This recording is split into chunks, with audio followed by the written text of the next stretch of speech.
स्वागत है आपका एक बार फिर हमारे YouTube चैनल कॉमर्स गुरुकुल में।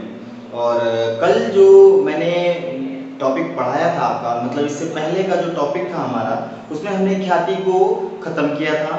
और उससे पहले का जो हमारा टॉपिक था उसमें हमने अनुपात पढ़ाया था। अनुपात के 4 वीडियो हैं जो कि अपलोड कर दिए गए हैं और आप उनको जाकर देख सकते हैं।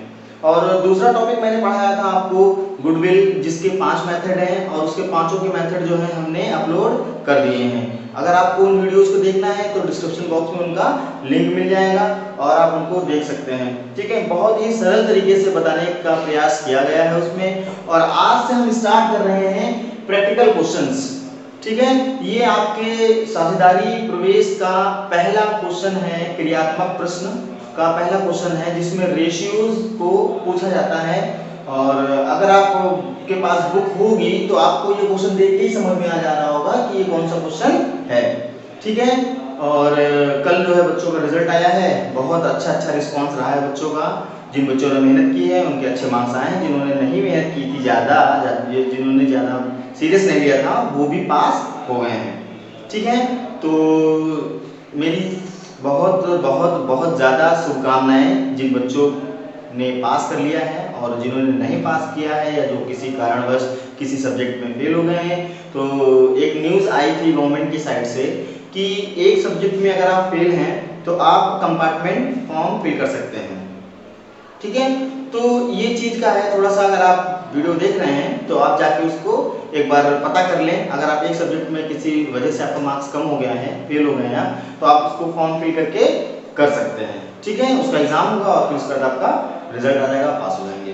ठीक, तो साझेदारी में थोड़ी चर्चा कर लेते हैं। साझेदारी क्या होती है ये तो अभी ब्रीफ जो इसका जो है विस्तार से मैंने अभी आपको नहीं बताया है। ठीक, देखिए साझेदारी होती क्या है।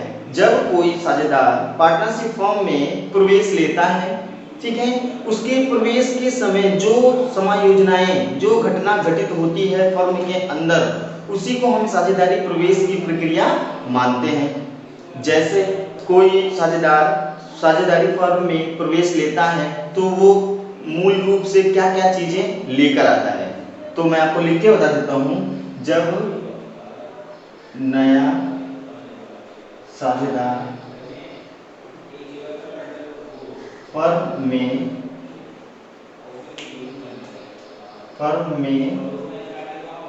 प्रवेश लेता है तो दो चीजें लेकर आता है। वो कौन कौन सी दो चीजें होती हैं? वो पहली चीज आपकी हो गई पूंजी, जिसको साझेदारों द्वारा व्यापार में विनियोजित कर दिया जाता है। कहाँ विनियोजित कर दिया जाता है? व्यापार में। ठीक है, और दूसरी चीज लेकर आता है वो ख्याति। देखिए ख्याति जो आपका एक मुद्दा है, ये काफी बड़ा मुद्दा है। ठीक है, ख्याति ही आपको साझेदारी के तीनों चैप्टर में मदद करेगी। जब आप डिस्ट्रीब्यूशन लगाएंगे तो ख्याति बिकेगी, जब आप साझेदारी का रिटायरमेंट लगाएंगे तब भी ख्याति का कैलकुलेशन आपको करना पड़ेगा, और जब आप एडमिशन अभी तो लगा ही रहे होंगे तो एडमिशन में भी आपको इसकी आवश्यकता पड़ सकती है।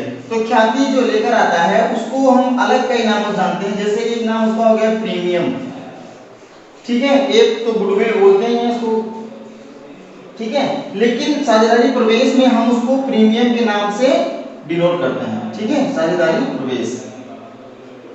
तो ये चीज आपके लिए जानना जरूरी है कि साझेदारी में सबसे ज्यादा आवश्यक चीज क्या है। तो कुछ टॉपिक हैं जिनको आप आसानी से समझ सकते हैं, और अगर आप इनको एक बार समझ गए तो आपको आसानी होगी इन क्वेश्चंस को करने में।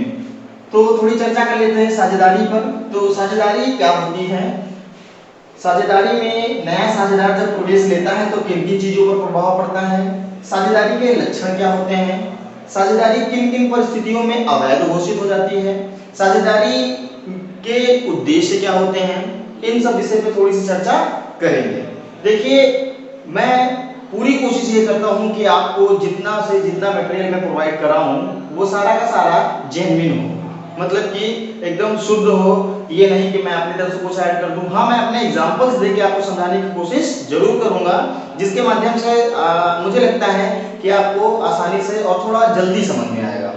ठीक, तो देखिए सबसे पहला टॉपिक अगर हम उठाएं साझेदारी क्या है? तो दो या दो से अधिक व्यक्तियों के बीच किया जाने वाला व्यापार साझेदारी कहलाता है। ठीक है, तो ये एक संस्था भी हो सकती है, कंपनी भी हो सकती है, और बॉडी ऑफ इंडिविजुअल हो सकती है, और साझेदारी फर्म हो सकती है। ठीक है, तो ये चीजें आती है।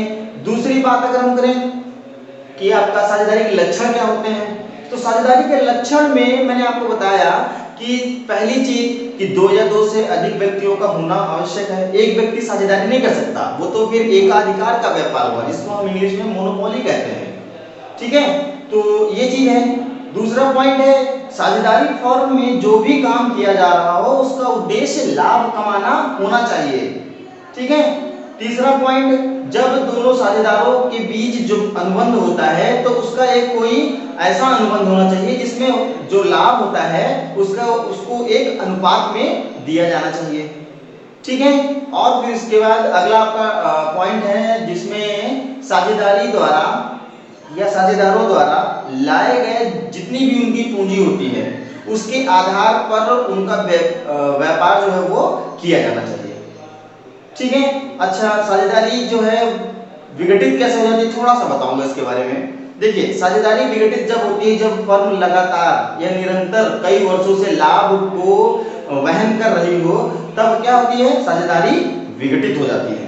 ठीक है, तो ये सब चीजें हैं। और साझेदार कौन बन सकता है, एक ये भी चीजें हैं समझना आपको जरूरी है। साझेदार वह व्यक्ति बन सकता है जो किसी भी मतलब उसके ऊपर कोई ऐसा केस ना किया गया हो, वो व्यक्ति जो है उसका कोई ऐसा पुलिस केस ना चल रहा हो, या वो टेररिस्ट घोषित ना हो। साझेदारी को समझना इतना कठिन नहीं है, आप इसको आसानी से समझ सकते हैं। ठीक है, आप साझेदारी की परिभाषा पढ़ लीजिए। ठीक है, साझेदारी का अर्थ पढ़ लीजिए और साझेदारी के लक्षण। ठीक है, तो इससे आपको ये पता चल जाएगा कि साझेदारी होती क्या है। ठीक, किसी भी विषय में अगर आप या साझेदारी से संबंधित मैं बता रहा हूँ, अगर किसी भी टॉपिक से रिलेटेड अगर कोई भी डाउट ऐसा हो रहा है तो आप मुझे कमेंट करके बताएं, मैं उसको जरूर कोशिश ये करूंगा क्लियर कर दूं। ठीक है, तो स्टार्ट करते हैं आज का टॉपिक। और स्टार्ट करने से पहले बस यही चीजें है कहना आपसे कि अगर आपने अभी तक चैनल को सब्सक्राइब नहीं किया तो चैनल को सब्सक्राइब कर लीजिए। वीडियो अगर अच्छी लगे तो उसको लाइक कीजिए, शेयर कीजिए, कमेंट कीजिए। और अगर किसी भी प्रकार की कोई क्वेरी है मुझसे तो डिस्क्रिप्शन बॉक्स में सारे लिंक्स दे रखे हैं, जिसमें कि पुराने वीडियोस जो भी बन चुके हैं, जिसमें आपका रेशियो हो गया, अनुपात कैसे निकाला जाता है साझेदारों का, उसका एक टॉपिक का पूरा प्लेलिस्ट हो चुकी है उसमें कंप्लीट। फिर ख्याति कैसे मूल्यांकित की जाती है उसके विषय में भी एक टॉपिक मैंने बना दिया है, और आप उसको जाकर देखें और अच्छे से अच्छी जानकारी प्राप्त करें। ठीक है, तो स्टार्ट करते हैं। देखिए, शंकर और महादेव 7:5 के अनुपात में साझेदार हैं और शिव को 1/6 के लिए फर्म में प्रवेश देते हैं। ठीक है, जिससे कि शंकर से वो 1/24 और महादेव से 1 कितना लेता है, 1/8 प्राप्त करता है। और फिर उसका जो है नया अनुपात निकालना है हमें और त्याग अनुपात निकालना है। ठीक है, तो स्टार्ट करते हैं। देखिए, अच्छा, एक चीज आपको ये देखना है कि देखिए इसमें दिया है शंकर से। शंकर से का अर्थ क्या हुआ? शंकर से का अर्थ ये हुआ कि मैंने आपको बताया था कि जिस पहले वाला मेथड क्या बताया था आपको, जब अनुपात निकालने वाला जब पढ़ा रहा था आपको, तो पहले मेथड मैंने आपको बताया था जिसमें क्या था कि भविष्य लाभ बोला जो अगर हुआ, भविष्य लाभ बोलता इसका मतलब वो पहला मेथड है। ठीक है, और अगर वो क्या होता, देखिए लाभ से बोला है, इसका अर्थ क्या हुआ कि वो ये जो है दूसरा मेथड है। तो ये कौन सा मेथड है आपका? सेकंड मेथड है। ठीक है, देखिए मैं आपको इसी से ही क्लियर करा दूंगा कि ये होता क्या है। ठीक है, बशर्ते आप जो है रेगुलर बने रहें। ठीक है, तो पूरी कोशिश ये की जाएगी कि आपको 100% जो है आपको सर्टिफिकेशन दिया जाए, और हमारी कोचिंग से 100% रिजल्ट भी गया है इस बार। इस बात के लिए बहुत आभारी हूं मैं अपने स्टूडेंट्स का, जिन्होंने कड़ी मेहनत करके जो है कोचिंग का जो है नाम रोशन किया है। और ये बहुत अच्छी चीज़ है, गर्व की बात है मेरे लिए कि मैंने जो मेहनत की है, बच्चों ने जो मेहनत की है वो सफल रही। ठीक है, तो देखिए क्या कह रहा है, सबसे पहले निकालेंगे शंकर का न्यू रेशियो। तो न्यू रेशियो ऑफ शंकर, तो शंकर का नया रेशियो अगर आप निकालेंगे तो देखिए पुराना अनुपात क्या है इनका, ये 7/12। देखिए क्या है, लाभ से, लाभ से का मतलब है कि उसमें से घटाया जाएगा। कितना ले रहा है, 1/24, घटाइए इसको। 1/24 आप हटाएंगे तो कितना बचेगा? सबसे पहले एलसीएम, तो एलसीएम कैसे लिया जाएगा? मैंने आपको पिछले वीडियोस में बताया है कि अगर छोटी संख्या बड़ी संख्या को काट दे तो बड़ी संख्या क्या हो जाती है? एलसीएम हो जाती है। देखिए आपका ये कितना हो जाएगा? 24, ठीक है। तो एलसीएम कितना हो जाएगा? 24, और ये आप इसको कितनी बार में काट रहा? 2 बार में, तो 7 दूनी 14 माइनस ये इसको एक बार में काट रहा, तो ये हो जाएगा 1। तो ये आपका कितना हो गया? 13/24। उसके बाद न्यू रेशियो और शंकर हो गए, फिर उसके बाद निकालना है महादेव का, ठीक है। तो महादेव का निकालिए और महादेव, ठीक है। महादेव का कितना रेशियो है? 5/12 माइनस कितने रेशियो के लिए आ रहा है? 1/8 ले रहा है उससे, ठीक। अब देखिए इसको क्या करना है? वही एलसीएम। देखिए इसमें क्या करना है? इसमें तो दोनों संख्याएं सेम है, ना ये इस संख्या को काट रही, ना ये इस संख्या को काट रही। अब क्या करेंगे? तो जरूरी ये है हमें देखना कि 8 के मल्टीपल में कोई ऐसी संख्या है जो इसको काट रही है। जैसे 8 दूनी 16 नहीं काट रही है, 8 तिया 24 12 को काट रही है, 12 इसको काट रही है, 8 तिया 24, ठीक है। तो हम क्या करेंगे? इसको करेंगे हम 24 को एलसीएम ले सकते हैं, और ये देखिए 12 कितनी बार में काट रही है? इसको 2 बार में, तो 5 दूनी 10 माइनस ये 3 बार में काट रही है, 3 कितना होगा आपका? ये 7/24, ठीक है। अब निकालेंगे रेशियो ऑफ शिव, ठीक है। तो शिव का रेशियो क्या है? शिव आ रहा है 1/6 के लिए। तो मैंने आपको पहले ही बताया था कि बेस बराबर करने पड़ेंगे आपको तीनों अनुपातों में, ठीक है। यहाँ 24 है, यहाँ 24 है, आपको यहाँ 24 करने के लिए किस संख्या से गुणा करेंगे? ठीक है, तो आप कीजिए 4 से गुणा, 4 से गुणा करेंगे तो बटे में कितना आ जाएगा? 24। और एक और चीज समझना ये है कि जब नीचे गुणा करते हैं तो हम ऊपर भी उसी संख्या से गुणा करते हैं। ये बात आपको अपने दिमाग में बहुत अच्छे से बिठा लेनी है, ठीक है, तभी ये अनुपात सही निकलेगा। अब देखिए आपका अनुपात एकदम 100% आ गया है। न्यू रेशियो हो जाएगा आपका कितना है? 13/24 अनुपात 7/24 अनुपात 4/24। जोड़िए इसको, 13 7 20 4 24 नीचे की टोटलिंग समाइज कर रहा है। इसका मतलब ये हुआ कि ये जो हमने इतना जो कैलकुलेशन किया वो सही है, ठीक है। अब आपको निकालना है क्या? Sacrificing ratio. सैक्रिफाइसिंग रेशियो का फार्मूला आपको पता है। सैक्रिफाइसिंग रेशियो इक्वल टू क्या होता है? Old ratio minus new ratio, ठीक है। तो old ratio minus new ratio किसका किसका निकलेगा? निकलेगा शंकर का।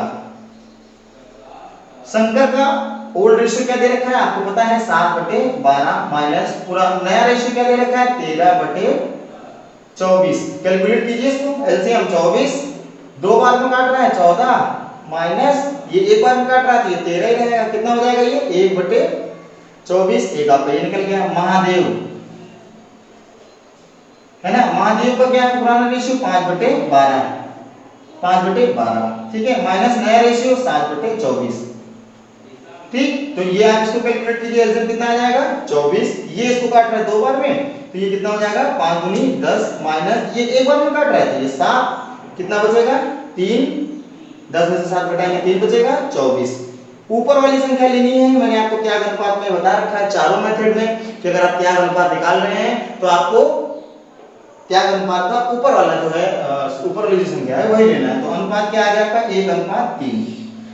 तो ये है आपका त्याग अनुपात। और पहला क्वेश्चन जो कि हमने प्रैक्टिकल क्वेश्चन से उठाया था उसको बहुत ही सरलता से करने की कोशिश की है, ठीक है। मैं थ्योरी का जो एक वीडियो है वो अलग से बना के डालूंगा क्योंकि प्रैक्टिकल बताते टाइम थ्योरी बताना उतना उचित नहीं लगता है।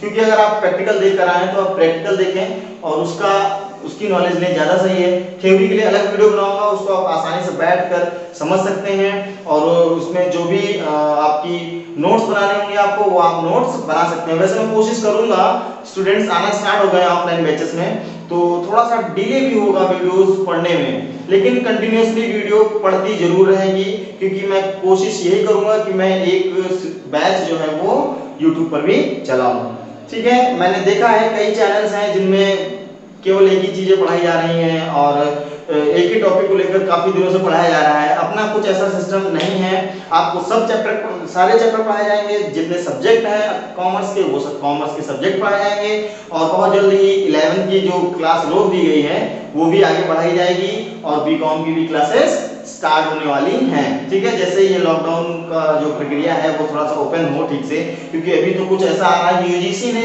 डिक्लेयर कर दिया है कि फर्स्ट ईयर और सेकंड ईयर के जितने भी स्टूडेंट हैं उनको प्रमोट कर दिया जाए, और जो थर्ड ईयर के स्टूडेंट हैं उन पे अभी मीटिंग होना बाकी है। ठीक है, तो ये सब चीजें हैं जो आपको हेल्प कर सकती हैं। आप इस क्वेश्चन को वीडियो को देखिएगा, अगर आपको एक बार नहीं समझ में आता है, जैसे आपको एक क्वेश्चन समझ में नहीं आता है एक बार में, तो आप दोबारा पूछते हैं कि सर ये कैसे हुआ, फिर से एक बार समझा दीजिए, तो मैं दोबारा तो आपको लाइव ऐसे तो नहीं ले पाऊंगा, तो आप वीडियो को दोबारा देख सकते हैं और आप, मेरी गारंटी है कि आपको अच्छे से समझ में जरूर आएगा। ठीक है, तो मिलते हैं अगले वीडियो में और अपने नए टॉपिक के साथ, और ये आप, आई होप कि आपको ये समझ में आया होगा। ठीक है, और अगर ये आपको समझ में आया है तो आप हमारे चैनल को सब्सक्राइब कर लीजिए अगर अभी तक नहीं किया है तो आपने, और अगर नहीं कर रहे हैं तो बहुत बड़ी गलती कर रहे हैं अगर आप कॉमर्स से हैं तो। अभी मैं और भी टॉपिक्स की वीडियोस डालना स्टार्ट करूंगा, फॉर एग्जांपल कॉम्पिटिटिव एग्जाम्स में जैसे आपके जो न्यूज आती हैं, ठीक है, जॉब वैकेंसीज आती हैं 10th लेवल की, 12th लेवल की, ठीक है, तो उन वैकेंसीज के बारे में भी आपको इंफॉर्मेशन कुछ प्रोवाइड करने की कोशिश करूंगा। इस पे वर्क चल रहा है, हमारी टीम काम कर रही है। ठीक है, तो बहुत जल्दी इस पे कोशिश करेंगे इसका भी कुछ स्टार्ट करने को, और ये तो मैं पढ़ाता हूँ, रेगुलरली आपकी क्लास होती रहेगी, और जैसे जैसे आपकी डिमांड होगी उस टाइप से मैं पूरी कोशिश करूंगा कि आपको 100% वीडियोस मिलती रहें। ठीक है, तो मिलते हैं अगले टॉपिक में, तब तक के लिए थैंक यू।